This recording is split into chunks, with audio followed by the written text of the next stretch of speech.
This episode was recorded on Friday, January 9th.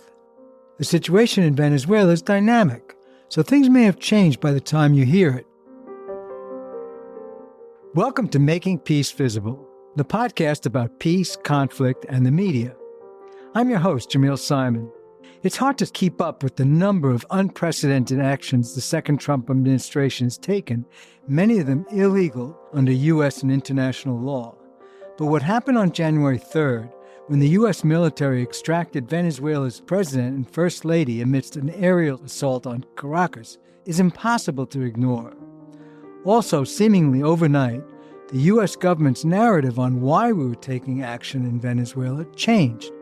In this special episode, we're going to try to separate narrative from reality around the United States' actions. We also want to know what this power shift means for the people of Venezuela who've been living under a repressive regime and a long-running economic crisis. Our guest for this episode is Enrique Roig, an international relations expert whose career has spanned government, NGOs, and the private sector.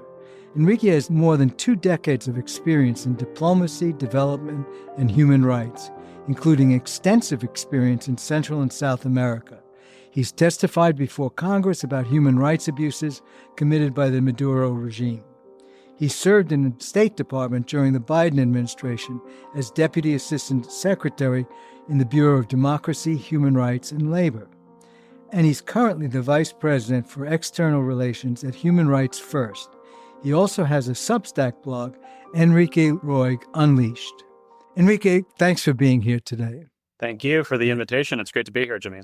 What's the U.S. doing? Fact from fiction. The number one objective was obviously to capture and bring to justice Nicolas Maduro. And since then, we've seen several declarations made by President Trump and Secretary of State Marco Rubio about what the intentions are going forward. The main aim, apparently, is to access the oil reserves and be able to have control, to be able to bring, that product to market. Trump has talked about taking control of 30 to 50 million barrels of oil that he can sell globally. Best way to frame it is a very transactional foreign policy that is very much spelled out in the Trump national security strategy, which essentially divides the world up into spheres. And this White House has made very clear that for them, the Western Hemisphere is theirs. And so what has, I think, alarmed many of us is that we have seen very little in terms of a strategy for a transition to democracy in Venezuela. Some of the early statements that were made by President Trump, which sidelined the opposition, and in particular, Maria Corina Machado, who was democratically elected along with Edmundo Gonzalez back in July of 2024, with almost 70% of the vote, are considered the legitimate president and vice president of Venezuela. And so for those of us who are happy to see that Maduro is gone, we also expect a plan for a transition to democracy, which Venezuela, unfortunately, has not had for over 2 decades. And of course, a part of that, respect for human rights, release the political prisoners, which we're starting to see some of now, which is a positive sign. But, to really emphasize that we need to see a legitimate transfer of power. Currently, Delcy Rodriguez, who is the vice president, has assumed the presidency. She is part of the, Maduro cabal, as you might call it, along with Diosdado Cabello and with Padrino Lopez, who control the security forces and the Venezuelan army. And so in some ways, it's just really changing the leadership of the regime to another. And again, the Trump administration justifies this because they feel that in Delcy Rodriguez, they have somebody they can work with who will help grant them access to the oil reserves in Venezuela. I mean, I know you've worked around the region when you were in the State Department under Biden. Have you ever worked in Venezuela? So not directly in the country, but I've worked on the issue of Venezuela itself. So my role in the State Department was, in the documentation of human rights abuses that were taking place and political prisoners. Well, as I mentioned in the intro, you testified before Congress about the human rights abuses of the Maduro regime. When you made that testament, what kind of action did you want Congress to take? Well, we were being called up to provide justification for the approach the Biden administration was using at the time. There was pressure to use more sanctions against the regime itself, the transport of oil. And so for us, for me in particular, was to demonstrate, yes, we have agreement that the regime was abusive and repressive, and there were human rights violations taking place. There were political prisoners that were being jailed, and that the opposition was being targeted. The election had taken place. It had been stolen. We had that well documented. This is the July 2024 presidential election in which Edmundo Gonzalez and Maria Corina Machado had won. And so, for us, we were seeking, obviously, cooperation from Congress on putting more pressure on the regime to hopefully change that behavior, but to allow also for a transition to democracy. Now, those things take time and they're never easy. Obviously, to use the military in the way that Trump did gets you these immediate results, but it also comes at a cost that I think we also need to recognize, right? There's a cost in terms of how our allies view us, the message it sends to other countries like Russia and China, that they could potentially take similar action, whether it's China and Taiwan or Russia and Ukraine. And we also need continued cooperation on counter-narcotics with countries like Colombia and Mexico. So without boots on the ground, some of the things that the Trump administration would like to see done, I think, frankly, are going to be very hard to accomplish.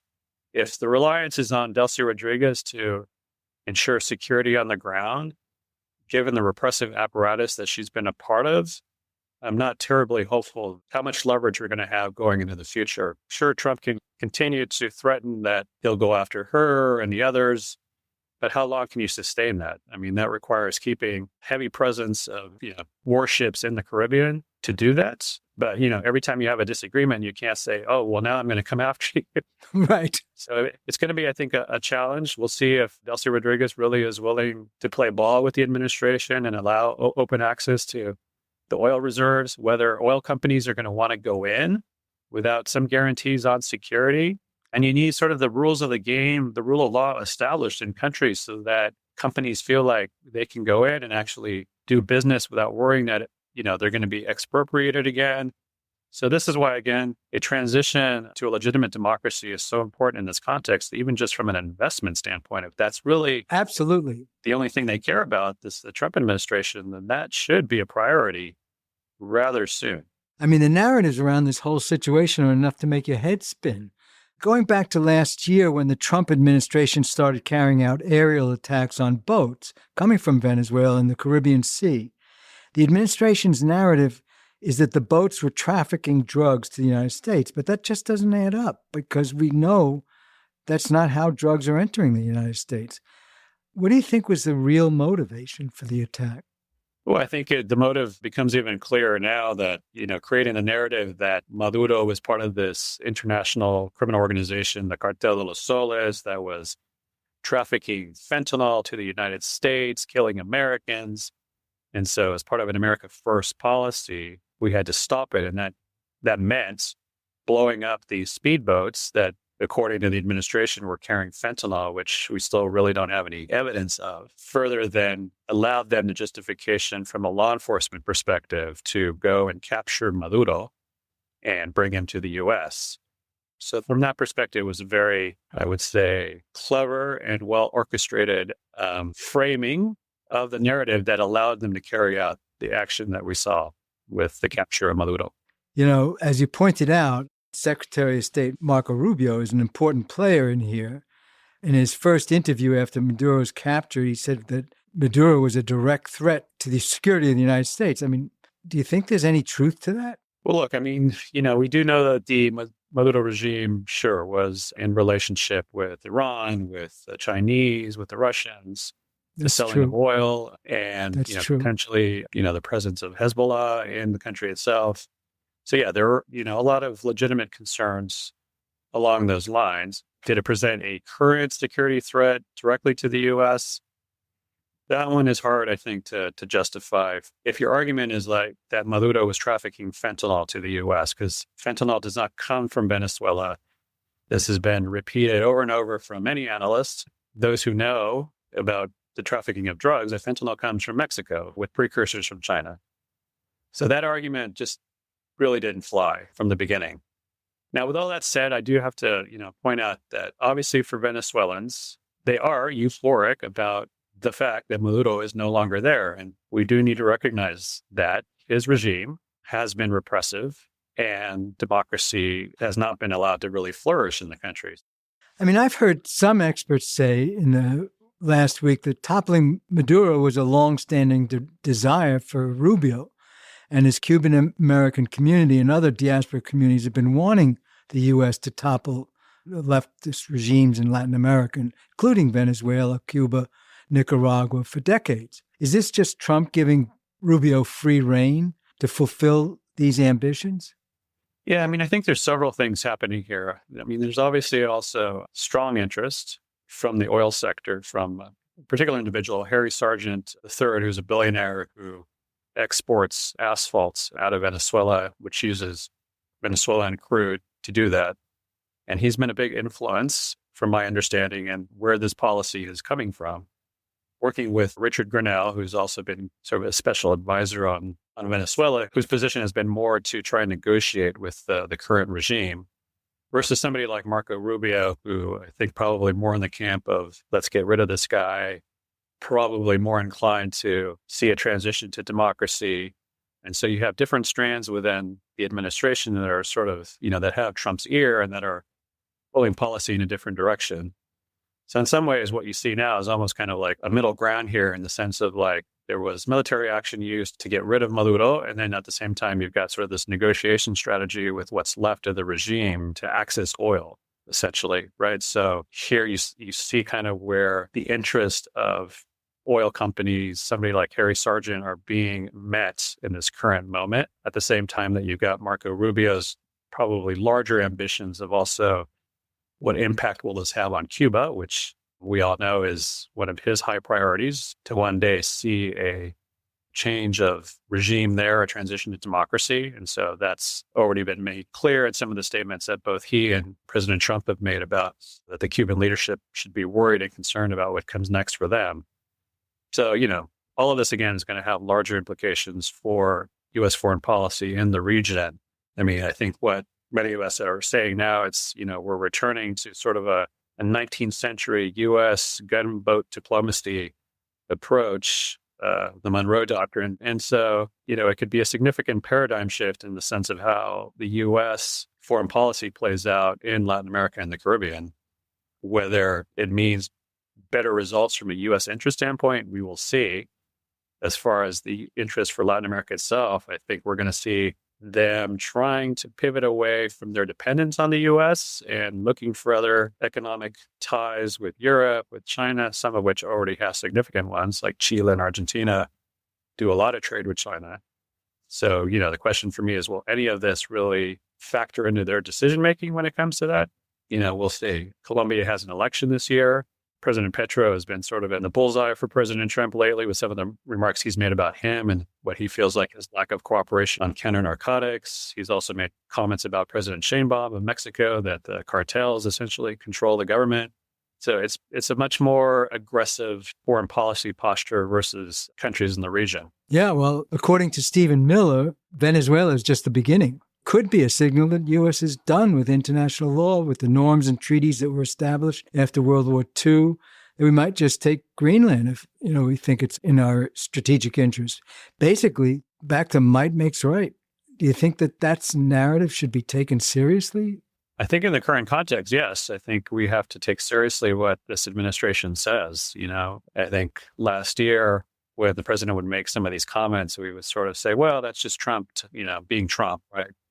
I think now we have to take a lot of this more seriously and see how it plays out. I mean, even with Greenland, you see the reaction much more forceful from Europe or NATO allies, demonstrating concern that you can't attack the territory of a NATO ally or, try and acquire this territory by military force. So it's upside down. I mean, exactly. Yeah. And again, this could be, let's say, a negotiation strategy to put that kind of pressure when at the end of the day, the administration or Trump has this idea that he's going to buy Greenland from Denmark. Does this result in them deciding to try, negotiate that kind of deal?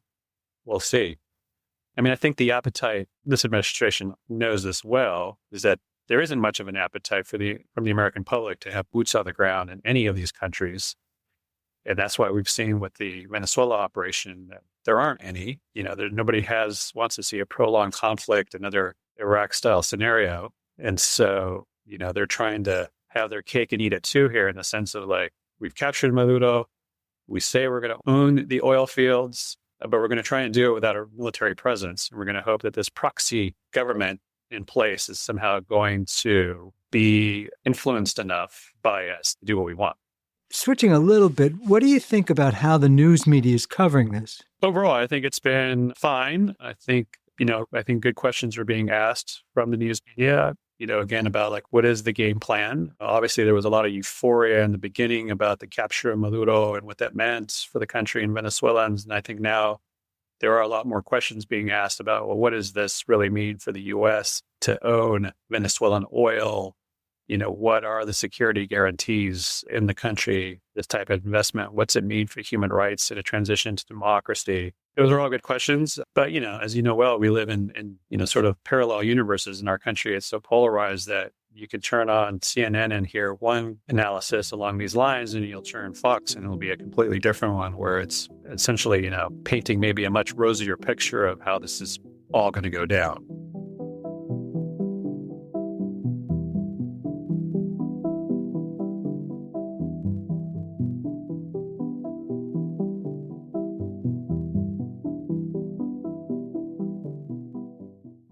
We could talk about the various narratives all day, but I want to talk about something that I don't think has gotten much attention in the U.S. media, the reality of regular people living on the ground, living inside Venezuela. Can you talk about that a little bit?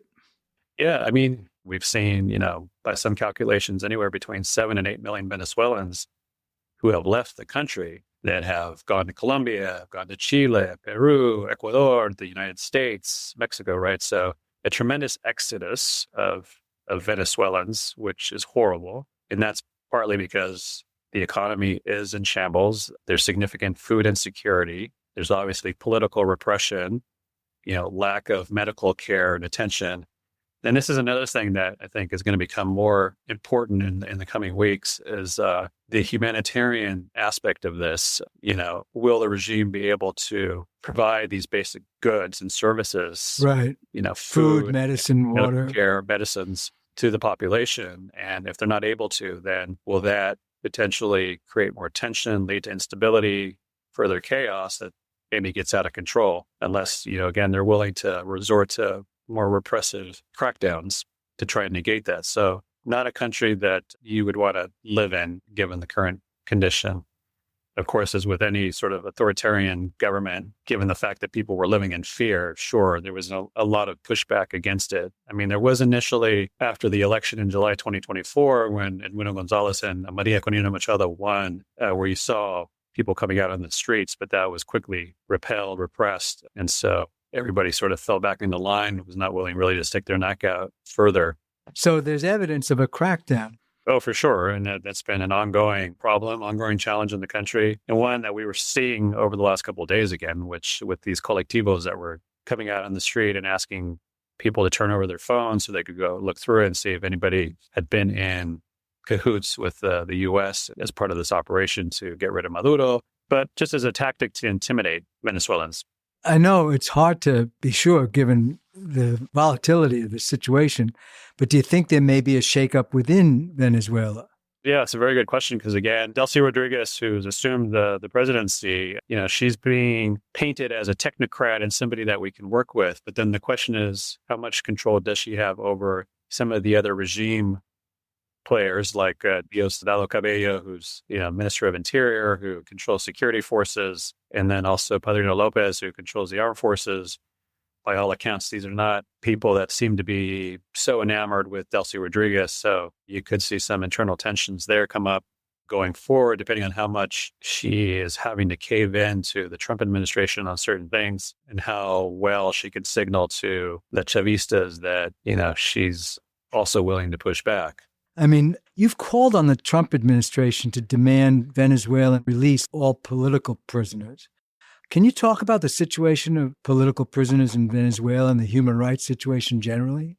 Yeah, I think, for the political prisoners, which include many civic activists, journalists, those who are part of the political opposition, I mean, these are people that are being held in very rough conditions, without adequate access to medicines, for example, or medical care, as well as, very basic, food staples that are provided to them. So, and then, of course, the psychological torture and torture itself that takes place in many of these prisons.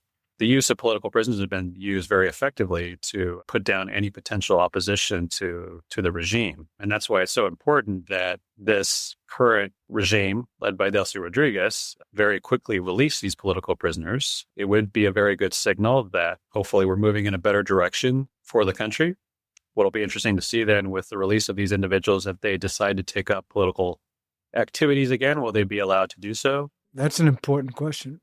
Yeah, sort of the freedom that will be allowed to them to do that. And with that also comes then also the question of, will Edmundo Gonzalez and Maria Corina Machado be allowed to come back in the country without the fear that they themselves might be taken as political prisoners? We know Maria Corina Machado, before she was awarded the Nobel Peace Prize, was in hiding in Venezuela. Yeah. I mean, Venezuela used to be a democracy before former President Hugo Chavez came into office and began consolidating power. And Nicolas Maduro was Chavez's successor. And his vice president, now President Delcy Rodriguez, also has a long history with the repressive regime. Machado, perhaps the most vocal proponent of democracy in Venezuela, has been pushed aside. With all that laid out, do you actually think there is a path back towards democracy? I think there is. I mean, we have to remain hopeful. But again, this is why for the United States to use the leverage it has now to push the current regime in that direction. Let's not just make it solely transactional about oil, this idea of like oil first, democracy later. You actually need democracy now if you really want to help develop the oil industry. You need the rules of the game for investors to come in and do that work. And so we can't have this idea like, we'll do this now, and then we'll wait a year from now, and we'll see what happens. And it's important for the administration to start signaling that this is a priority and to demonstrate support for Edmundo Gonzalez and for Maria Corina Machado. If Trump is going to meet with Maria Corina Machado at the White House, which we're hearing is going to happen potentially soon, then that's a positive signal. Right. To start talking about elections, what's the time frame? Now, the challenge with all this is, like, ironically, some of the tools that we've had to do this work in the past, like the U.S. Agency for International Development, have been dismantled by the Trump administration. So work for election support that USAID had done around the world are not going to be available necessarily in this case. The support to civil society, to journalists, to hold governments accountable, which would be so critical in this moment, all of that is gone. So what does that leave us? Not a whole lot. And so there has to be some kind of game plan there. We'll see what the administration comes up with. But we've sort of hamstrung ourselves here in terms of what we can do. I mean, we destroyed a tool that we had. Exactly. So to help the country move in that transition to a democracy is going to require a lot of technical support, financial support, and perhaps a level of engagement that maybe this administration doesn't have an appetite to really do, but is really necessary. Yeah. I mean, your point about democracy being essential for capitalism, oil development or any other kind of development to take place, and to invite back the diaspora who could move the economy forward. That all depends on rule of law. The oil companies themselves will not do it, because they want the protection of the rule of law. Exactly. I mean, you can incentivize them, sure, and say, well, this could be a big opportunity potentially for profits, but there's a lot of questions there, whether that's really true or not. Also, I mean, they've been nationalized once. Yeah. And also, as we all know, Venezuelan crude is very thick. It's very hard to process. It's much more resource intensive. And at a time when the price for the barrel of oil is going down, at the same time that you have major investments happening next door in Guyana from oil companies, from Exxon and others, are they really going to want to shift to a more insecure, unstable environment, much more resource intensive like Venezuela? And then, without guarantees around kind of what the rules of the game are, do we really know what direction this regime is going to go in? And how much control does the Trump administration really have over them? These are all important questions that I think we'll have to see, in the coming weeks, months, whether these big oil companies are going to be willing to take a stake in this, or will it be smaller oil companies that maybe have less to lose, that are going to be willing to gamble a bit more, but maybe are less accountable.